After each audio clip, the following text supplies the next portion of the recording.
नमस्कार। IND on the ground में मैं नवीन पुरोहित आप सबका स्वागत करता हूं और आज हमारे साथ मध्य प्रदेश के मुखिया लोकप्रिय जननायक शिवराज सिंह चौहान जी हमारे साथ हैं, जो लगातार जनता से रूबरू होते रहते हैं।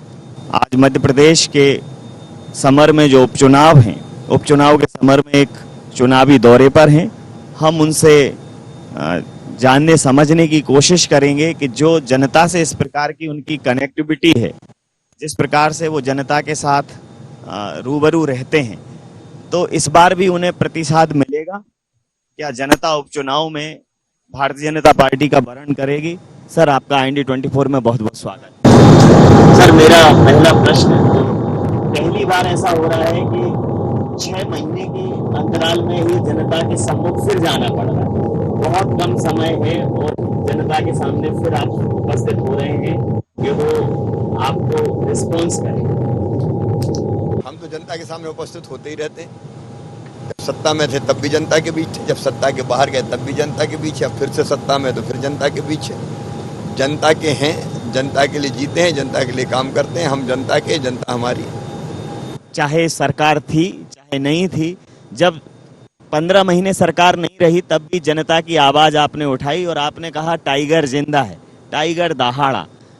बड़े सहज भाव से, निर्विकार रूप से आपने सत्ता हस्तांतरित कर दी थी, सत्ता सौंप दी थी, सीटें कम आई थी, वोट प्रतिशत ज्यादा था, छोड़ दिया था कांग्रेस के लिए। फिर क्या कारण पड़ा कि कांग्रेस की सरकार गिरानी पड़ गई? हमने नहीं गिराई, कांग्रेस की करतूतों ने गिराई। कांग्रेस में जो हमारे साथी थे, लोकप्रिय नेता ज्योतिरादित्य सिंधिया जी, उनने, उनके साथियों ने इसलिए गिराई कि ये सरकार वचन पूरे नहीं कर रही थी, वादे नहीं निभा रही थी, जनता को धोखा दे रही थी, नौजवानों को धोखा दे रही थी, किसानों को धोखा दे रही थी, माताओं बहनों को धोखा दे रही थी, बेटियों तक को नहीं छोड़ा, कन्यादान का कह के राशि उनके खाते में नहीं पहुंचाई। और दूसरी तरफ भ्रष्टाचार की पराकाष्ठा थी। मंत्रियों पे आरोप लगा रहे थे, वल्लभ भवन दलालों का अड्डा था। इसलिए खुद कांग्रेस के अंदर जो शक्तिशाली नेता थे, आदरणीय ज्योतिरादित्य सिंधिया जी, उनने समझाया लेकिन कोई असर नहीं पड़ा। मजबूरन उन्होंने इस सरकार को तोड़ा और जब सरकार टूट गई तब भाजपा ने फैसला किया कि हम सरकार बनाएं। कमलनाथ जी अक्सर सभाओं में पूछते हैं कि मेरा गुनाह क्या है, क्या कसूर है मेरा? क्या माफियाओं के खिलाफ उन्होंने जो अभियान चलाया, क्या ये कसूर है उनका? शुद्ध के लिए उन्होंने युद्ध रचा, इसलिए उनका ये कसूर है? वो समझ नहीं पा रहे हैं कि उनकी खता क्या है। माफिया तो उनके अगल बगल में बैठे रहते थे। उनके कक्ष के बाहर जो माफिया बैठते थे उनको पूरी दुनिया जानती है। उनके मंत्री जो आरोप लगाते थे कि असली माफिया रेत का कौन है और शराब का कौन है, उनके मंत्री कहते थे। अखबारों की क्लिपिंग्स, कटिंग्स उठा के देख लीजिए आप, न्यूज़ चैनल्स के बयान उठा के देख लीजिए। तो जो माफिया थे उनके नाम तो उनके मंत्री लेते थे। माफिया उनके कक्ष के बाहर बैठे रहते थे, उनके साथ घूमते थे। माफियाओं के लिए माफियाओं का तो राज था, इसलिए तो सिंधिया जी बाहर आ गए।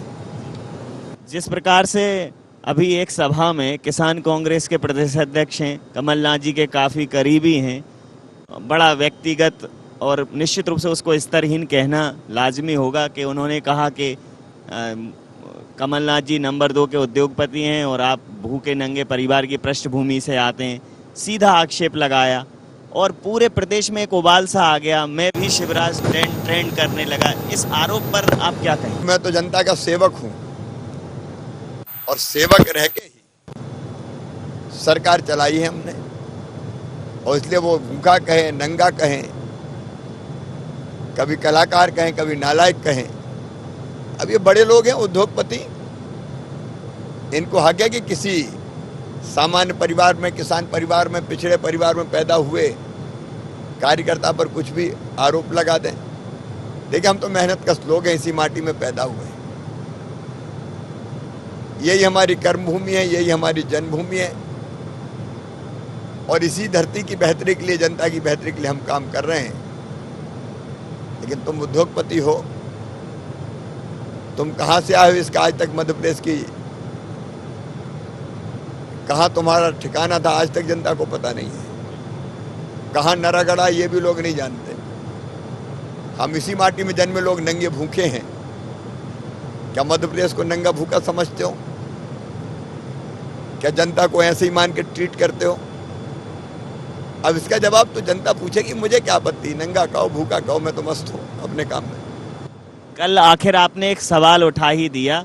मध्य प्रदेश से शिवराज प्रेम किसी से छिपा नहीं है। बहुत सारे प्रस्ताव आपके पास आए केंद्रीय नेतृत्व में जाने के और बड़े स्तर पर कार्य करने के, लेकिन आपने हमेशा कहा कि मध्य प्रदेश के लिए जीना है, मध्य प्रदेश के लिए मरना है, मध्य प्रदेश को सफलता और उन्नति के शिखर पर ले जाना ही एकमात्र ध्येय है।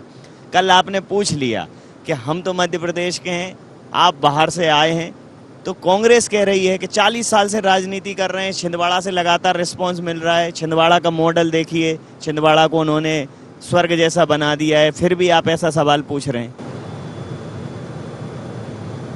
1.25 साल में पूरे प्रदेश को तबाह करने वाले, पहले ये तो बता दें कि अब कांग्रेस है क्या मध्य प्रदेश में? कमलनाथ कांग्रेस है यहाँ राहुल गांधी कांग्रेस है, या मैडम सोनिया गांधी कांग्रेस है? कौन सी कांग्रेस का मॉडल काम कर रहा है? कांग्रेस का जो भी प्रचार सामग्री उसमें राहुल जी और सोनिया जी का नाम ही नहीं है। सही बात तो यह कि अब ये तो कांग्रेस को ही छल रहे हैं।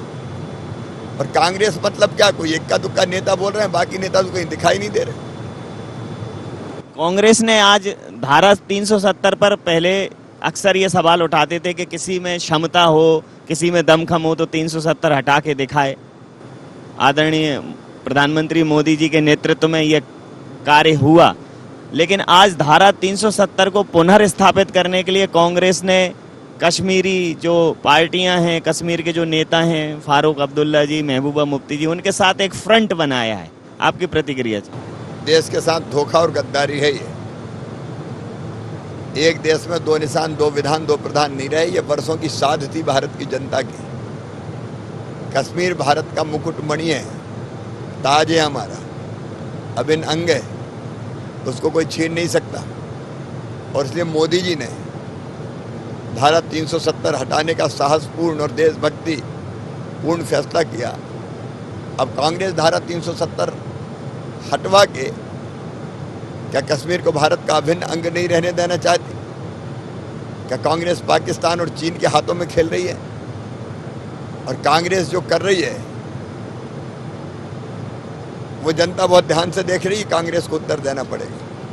एक और अक्सर आरोप वो आप पर लगाते हैं कि आप लगातार जनहितैषी योजनाओं की घोषणा करते जाते हैं, और कन्यादान विवाह योजना, तीर्थ दर्शन योजना, जो मेधावी छात्र योजना, तमाम सारी सामाजिक सशक्तिकरण की योजनाएं आपने संचालित करके रखी हैं। वो कहते हैं मध्य प्रदेश के खजाने पर भार आता है, वित्तीय भार आता है, वित्तीय संकट आता है, उसकी परवाह नहीं करते।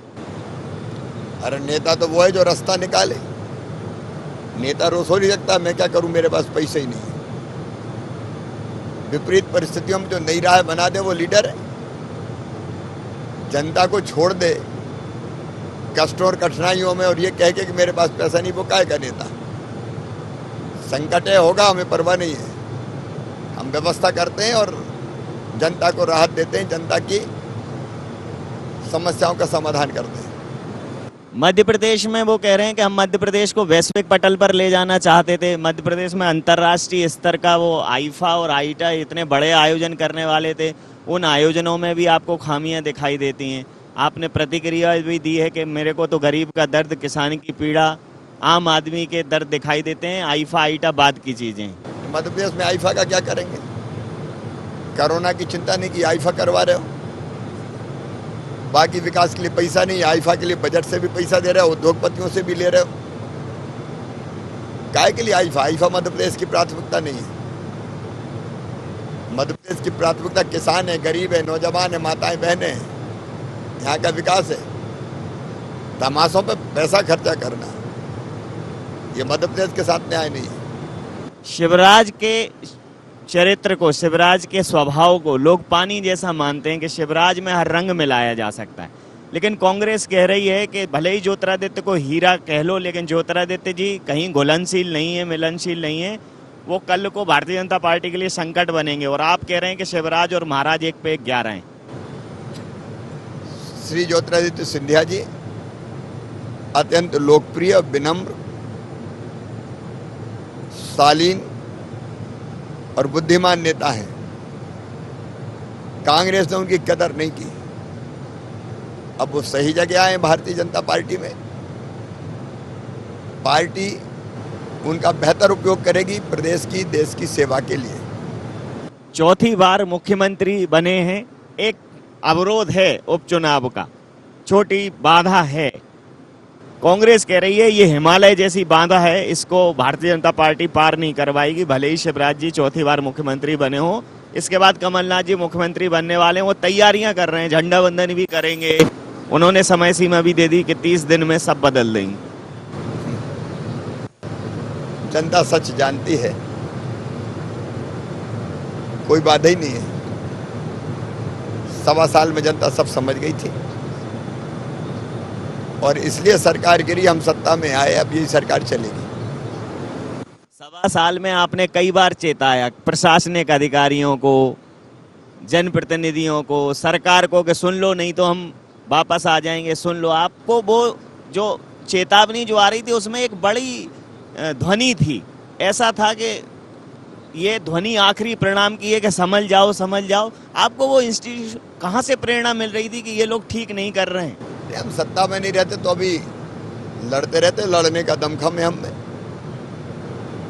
और इसलिए हम तो तभी कहते थे कि गड़बड़ मत करो, नहीं तो मैदान में भी निपटेंगे और जरूरत पड़ी तो सरकार में आके भी देखेंगे।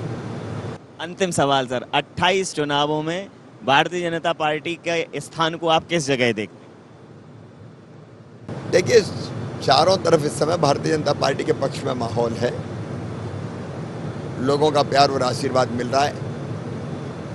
एक होकर पूरी भारतीय जनता पार्टी का नेतृत्व चुनाव के काम में लगा हुआ है और हम 100% सफलता प्राप्त करेंगे।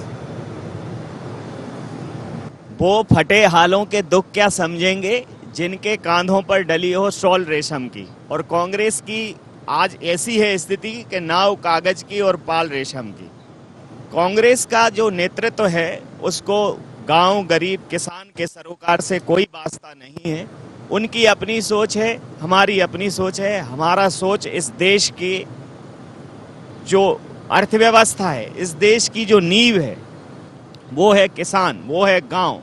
हम उसी पृष्ठभूमि को जीवंत करने के लिए राजनीति करते हैं और उसी पृष्ठभूमि को उन्नत बनाने के लिए, समृद्ध बनाने के लिए जनता के बीच में रहते हैं। लोकसभा हो, विधानसभा हो या फिर विधानसभा के ये उपचुनाव हो, भारतीय जनता पार्टी को जनता का रिस्पांस हमेशा मिला है और इस उपचुनाव में भी भारतीय जनता पार्टी सफलता के स्वर्णिम शिखर स्थापित करेगी।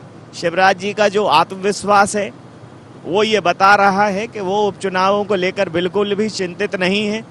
शेष हम जमीनी हालात पर लोगों से बात करेंगे और लगातार IND24 आपके साथ जमीनी हालात पहुंचाता रहेगा। आप बने रहिए IND24 के साथ।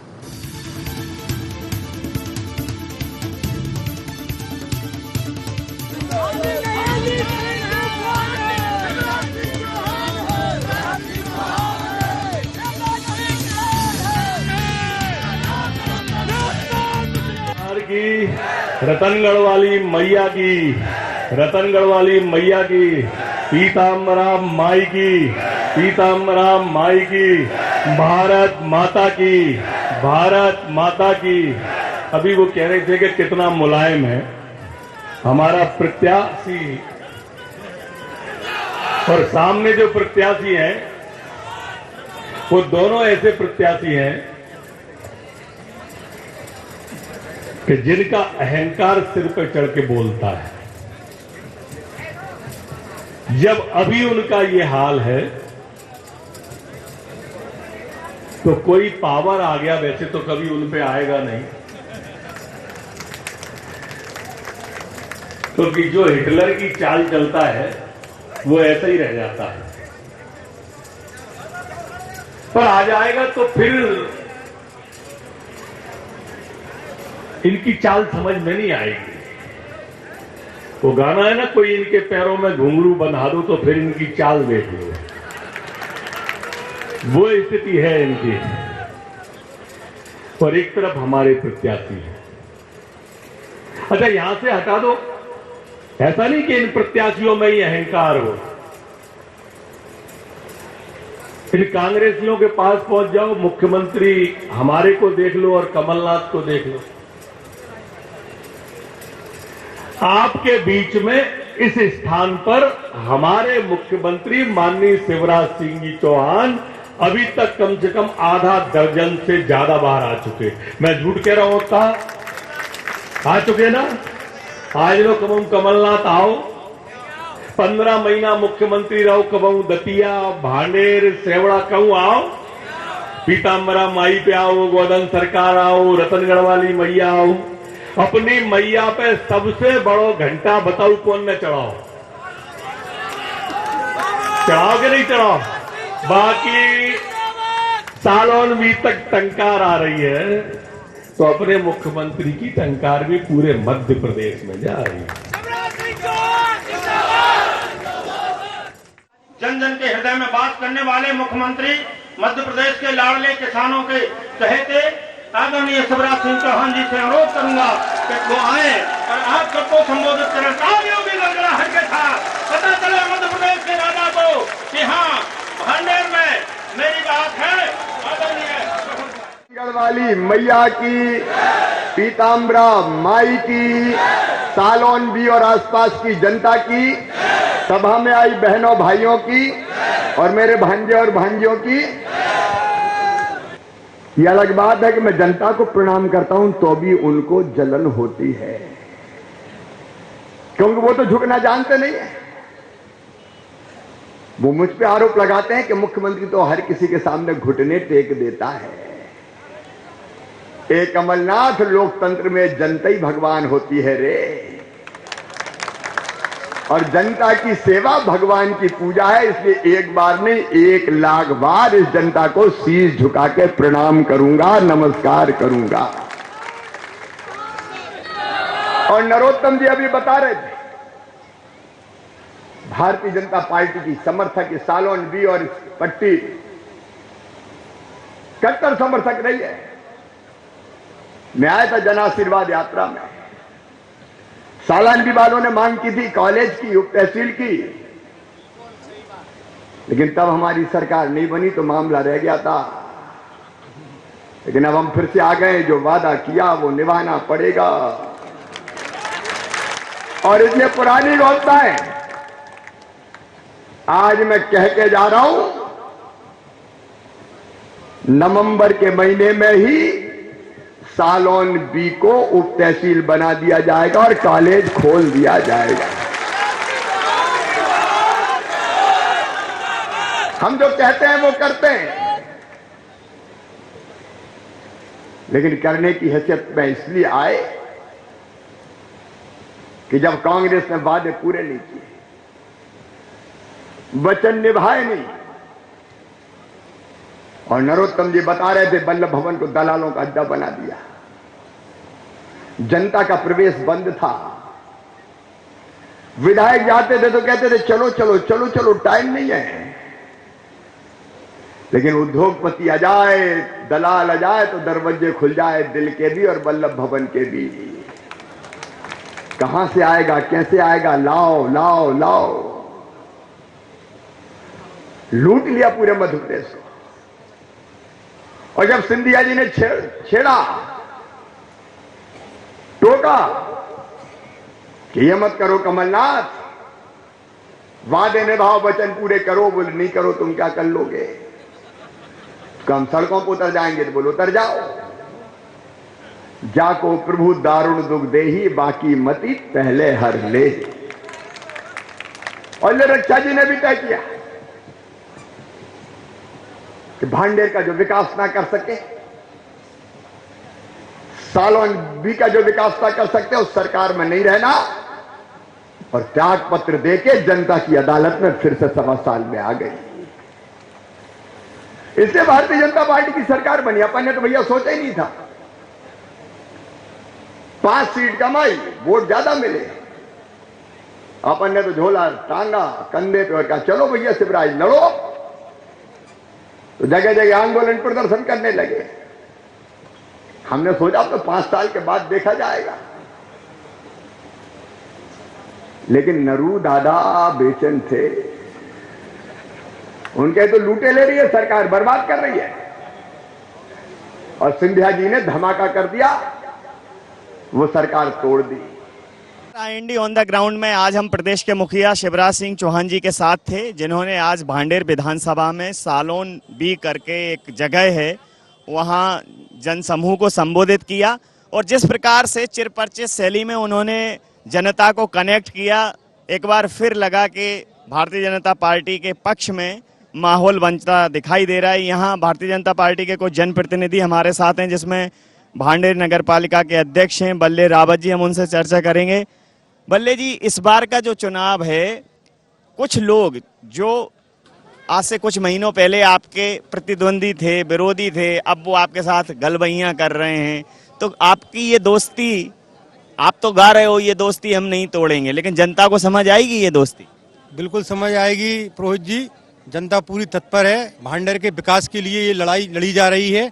पिछले 15 सालों में भांडेर के जो विकास कार्य डले हुए थे वो बिल्कुल नगण्य हो गए थे। जनता में त्राही त्राही मची थी, यहाँ तक कि जो 5,000 रुपए किसी की यहाँ मृत्यु हो जाती थी तो लोगों को जलाने के वक्त मिलते थे, चाहे ग्राम पंचायत में सचिव देता था और नगर पंचायत में हमारे यहाँ सीएमओ देता था, वो सुविधा बंद कर दी गई।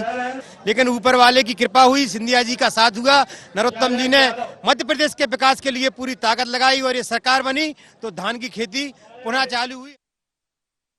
पार्टी की बात नहीं है, क्योंकि पार्टी में तो जो लोग कल तक भारतीय जनता पार्टी को कोस रहे थे, आज वो भारतीय जनता पार्टी की तरफ से ही प्रतिनिधि हैं।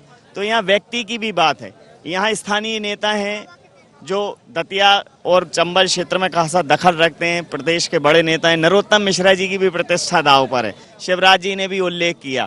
आपको क्या लगता है कि यहाँ पार्टी व्यक्ति विशेष को भूलकर, आप सारे जनप्रतिनिधि व्यक्ति को छोड़कर पार्टी की विचारधारा के साथ खड़े होंगे, आपस के मतभेद भुला पाएंगे? तो भारतीय जनता पार्टी का कार्यकर्ता हमेशा विचार को लेकर काम करता है, और कांग्रेस के जिन मित्रों ने हमारे विचार को स्वीकार किया है तो उनको भी हम पूरा सहयोग करेंगे। और भारतीय जनता पार्टी का एक एक कार्यकर्ता, हमारा बूथ का मतदान का कार्यकर्ता, सब संतराम सिरोनिया को जिताने के लिए लगे हुए हैं। और इस वक्त हमारे साथ भारतीय जनता पार्टी के जिला अध्यक्ष सुरेंद्र जी मौजूद हैं। जैसा मैंने पहले कहा था कि जनप्रतिनिधियों का उत्साह तो चरम पर है, लेकिन जनता उनके उत्साह को दोगुना कर रही है। सुरेंद्र जी, जनता का बहुत अच्छा प्रतिसाद मिल रहा है, कहना चाहिए हाई लेवल का रिस्पॉन्स है, जोश एकदम हाई लेवल पर है। तो इस जोश के पीछे क्या वजह है? एक जोश का सीधा साधा कारण है कि 15 वर्ष शिवराज जी मुख्यमंत्री रहे। जिस प्रकार उनने जनता की सेवा की, किसान की सेवा की, युवाओं की सेवा की, मजदूर की सेवा की, उन्होंने 15 वर्ष तक अपने आप को मुख्यमंत्री नहीं माना, एक कार्यकर्ता के रूप में मध्य प्रदेश के विकास के लिए लगे रहे। वह जोश आज आप सबके सामने आ रहा है। 15 महीने झूठे वादे के कारण नरोत्तम मिश्रा जिंदाबाद, कांग्रेस ने सरकार बनाई और 15 महीने जनता पीड़ित रही।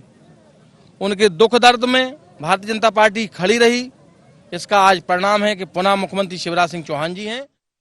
भारतीय जनता युवा मोर्चा के विधानसभा प्रभारी सनत पुजारी जी हमारे साथ हैं। एक सफल कार्यक्रम हुआ, बड़ा जन सैलाब था, और पूरा जन सैलाब अपार जन समर्थन के साथ जब मुख्यमंत्री जी ने पूछा कि उन्हें मुख्यमंत्री के तौर पर देखना चाहता है, तो उन्होंने करतल ध्वनि और हाथ लहराकर स्वागत किया। तो इसके पीछे की क्या वजह मानते हैं कि जो पार्टी का प्रत्याशी है वो 6 महीने पहले पार्टी में आया है, लेकिन समर्थन ऐसा मिल रहा है जैसे वो जन्मजात प्रत्याशी? उसके पीछे का क्या कारण? इसके पीछे का कारण है हमारी पार्टी का कैडर। भाजपा एक ऐसी पार्टी है जिसके कार्यकर्ता आपको गांव-गांव, गली-गली और शहर-शहर में मिलेंगे। आपने आज के ही एक समारोह में देखा होगा, आज एक समारोह, अभी इसी समारोह में आपने देखा होगा, मुख्यमंत्री जी ने बोला था क्या मैं नालायक हूं, तो पूरी जनता ने हाथ उठा के बोला था कि नहीं, आप नालायक नहीं है। हमारे माननीय मुख्यमंत्री शिवराज सिंह चौहान को देश की और प्रदेश की जनता दिलो जान से चाहती है। उन्होंने देखा है कि पिछले 15 सालों में शिवराज जी ने क्या क्या नहीं दिया, हर जगह पैसे से भर दिया, अकाउंट भर दिए थे किसानों के। इस वक्त हम भारतीय जनता पार्टी की प्रतिनिधि रक्षा सिरोनिया जी के साथ हैं। रक्षा सिरोनिया, वो प्रतिनिधि हैं जो कल तक कांग्रेस से विधायक थीं। उनका कहना था कि जनहित के मुद्दों पर कांग्रेस से समर्थन नहीं मिल रहा था, इसलिए उन्होंने अपनी विधायकी त्याग दी और अब फिर से वो भारतीय जनता पार्टी के सिंबल पर जनता के बीच हैं। रक्षा जी, भारतीय जनता पार्टी के प्रतीक पर अब आप जनता के बीच में हैं, तो आपको लगता है कि जनता दोबारा आपको चुनेगी? नमस्कार। मेरे लिए पहले भी जनता ने पूरा आशीर्वाद दिया था और इस बार भी मेरे लिए जनता भगवान है और मुझे जनता का पूरा विश्वास है कि मुझे पूरा आशीर्वाद मिलेगा। इस वक्त हमें राजमाता विजया राजे सिंधिया टर्मिनल ग्वालियर पर, और यहाँ भी मध्य प्रदेश के कद्दावर नेता भारतीय जनता पार्टी के वरिष्ठ नेता नरोत्तम मिश्रा, जो मध्य प्रदेश सरकार में गृह मंत्री हैं, वो यहाँ प्रत्याशी के समर्थन में एक विशाल जनसभा को संबोधित भी कर रहे हैं। पूरे क्षेत्र में भारतीय जनता पार्टी को लेकर माहौल बनाने की कोशिश की जा रही है, क्योंकि अधिकतर प्रत्याशी वो हैं जो कभी कांग्रेस में थे। कांग्रेस उन्हें गद्दार कह रही है, कांग्रेस उन्हें खारिज कर रही है, लेकिन वो प्रत्याशी कांग्रेस की कमियां भी जानते हैं और उनको वो भारतीय जनता पार्टी को बताकर बखूबी प्रस्तुत भी कर रहे हैं। यहाँ से हम वापस रुख करेंगे भोपाल की ओर, और इस पूरी चर्चा में सीएम शिवराज बहुत कॉन्फिडेंट दिखे, बहुत आश्वस्त दिखे और उन्हें लग रहा है कि वो बड़े आसानी से सरकार बना लेंगे। कैमरामैन नारायण के लिए मैं नवीन पुरोहित, IND 24, मध्य प्रदेश, छत्तीसगढ़।